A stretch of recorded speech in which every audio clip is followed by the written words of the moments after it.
Hello বন্ধুরা, আমি অনু update with অনু চ্যানেলে তোমাদের স্বাগত। আমি চলে এসেছি কথা সিরিয়ালের আপডেট নিয়ে। কথা সিরিয়ালে তো দেখা যাচ্ছে সঞ্চিতাকে তো এখন নিজেকে নির্দোষ প্রমাণ করতে হবে, তাকে এখন কাঠগড়ায় দাঁড় করাচ্ছে সবাই। সেই সময় কথা মেজো মাকে নিয়ে আসে, বলে কিনা মা তুমি কিছু বলো না, আমি কিছু বলতে চাই। এরপর কথা সবাইকে বলে মায়ের কোনো দোষ ছিল না, আসল অপরাধী হলো মেজো।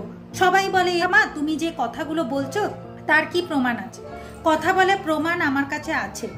সঞ্চিতাও বিশ্বাস করছিল না কথার কথাগুলো। এরপর ফুলদা এন্ট্রি নেয়। ফুলদাকে দেখে তো সবাই অবাক হয়ে যায়। এখন কথা এবি বলতে তাকে মিস্টার রয়, আপনি আমার মায়ের ফুলদা? সঞ্চিতা বেরিয়ে আসে, বলে ফুলদা।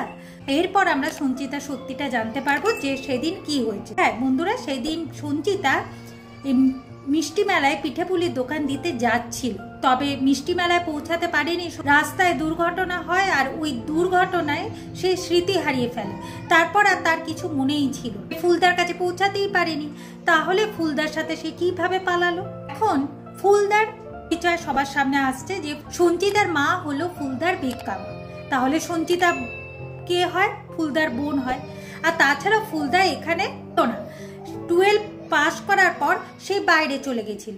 তারপর মিষ্টি মেলার প্রজেক্ট নিয়ে এসেছিল ঠিকই, তারপর আবার ফের সে বিদেশে চলে গিয়ে আবার ফিরে এসেছে, এখন ওই টি লাউঞ্জের কাজ করছে। সে তো ছিলই না, তাহলে তার সাথে সঞ্চিতা থাকবে কিভাবে? যেহেতু চিত্রা দেখছে যে ফেসে যাচ্ছে, চিত্রা বলে না না, এর থেকে তো কোনোভাবে প্রমাণ হয় না যে আপনাদের দুজনের মধ্যে কোনো সম্পর্ক ছিল না। আর সঞ্চিতা সত্যি তো মিষ্টি মেলার জন্য বেরিয়েছিল, আমি কি মিথ্যেটা বলেছি?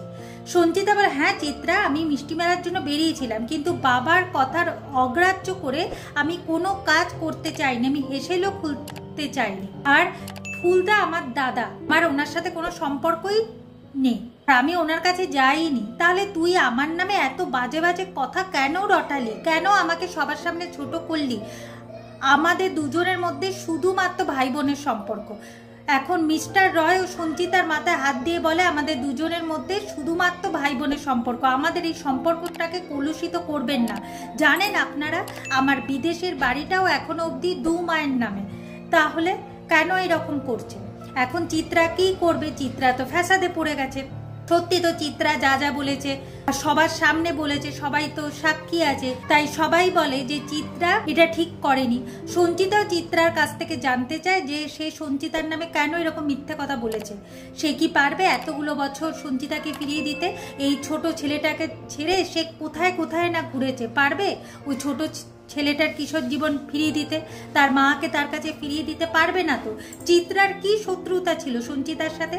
এখন চিত্রার স্বামী মিহির চিত্রাকে বলে দেখলে তো, না পারলে নিজের সম্মান রাখতে, না আবার ছেলে মেয়েদের সামনে তোমার সম্মানটা রাখতে পারলে, দেখো ছেলেমেয়েরা তোমাকে মেনে নেয় কিনা। চিত্রা কোনোভাবেই নিজের ভুলটা আর কারোর সামনে স্বীকার করছে না।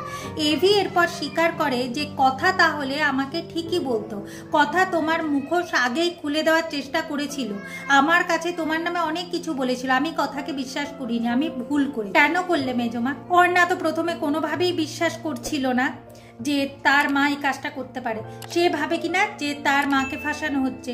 এরপর আক্কি এসে বলে আচ্ছা মা তুমি এসব কোনো কাজ করনি তাই তো, তাহলে তুমি সেটা সবার সামনে স্বীকার করো। কোনোভাবেই চিত্রা স্বীকার করতে পারছে না, সে শুধু বলছে তার ছেলে মেয়ের জন্য সমস্ত কিছু করেছে। এখন আক্কি বলে ছেলে মেয়েদের জন্য তার বাবা মারা সমস্ত কিছু করে, তাই বলে কারোর কাছ থেকে মাকে কেড়ে নেয় না। তুমি জানো বিগ ব্রো তার মাকে ছেড়ে যে ছিল কত কষ্ট পেয়েছে?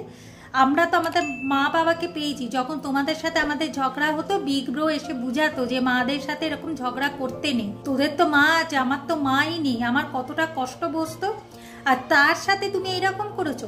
আজকের থেকে আমি তোমাকে ত্যাগ করলাম, আজকের থেকে জানবো আমার কোনো মা নেই। যেটা শুনে চিত্রা তো এখন অবাক হয়ে যায়, কি করবে খুঁজে পাচ্ছে না। এখন সে বাধ্য হয়ে সবার কাছে ক্ষমা চাইতে থাকছে যে যদি তাকে ক্ষমা করে দেয়। আগামী পর্বে দেখা যাচ্ছে যে চিত্রাকে তো ক্ষমা করেই না, উল্টে শশীভূষণ গুহ চিত্রাকে বলে তার বাপের বাড়িতে গিয়ে থাক, এই বাড়িতে তার আর জায়গা হবে। তো বন্ধুরা তোমাদের কি মনে হয়, চিত্রা কি গুহ বাড়ি ছেড়ে যাবে, না কোনো রকম ভাবে অভিনয় করে গুহ বাড়িতে থেকে যাবে? অন্যদিক এবি এরপর কথার মূল্য বুঝতে পারে, সে ভাবে যে কথা তার জীবনে এসেছিল বলেই এত কিছু হয়েছে, আর সে কথাকে ভালোবেসে ফেলেছে, তার মনের কথা কথাকে বলতে চায়, এমনকি কথাকে গিফটও দিতে চায়। কিন্তু পারবে তো কথাকে গিফট দিতে? পারবে কথাকে সমস্ত মনের কথা বলতে? কি হতে চলেছে সেই সমস্ত কিছু দেখতে হলে স্টার জলসা বা স্টার জলসা এইচডিতে কথা সিরিয়ালে চোখ রাখতে হবে। আর আমার এই ভিডিওটা ভালো লাগলে লাইক, শেয়ার ও সাবস্ক্রাইব করে দিতে হবে। ভিডিওটা দেখবার জন্য অসংখ্য ধন্যবাদ।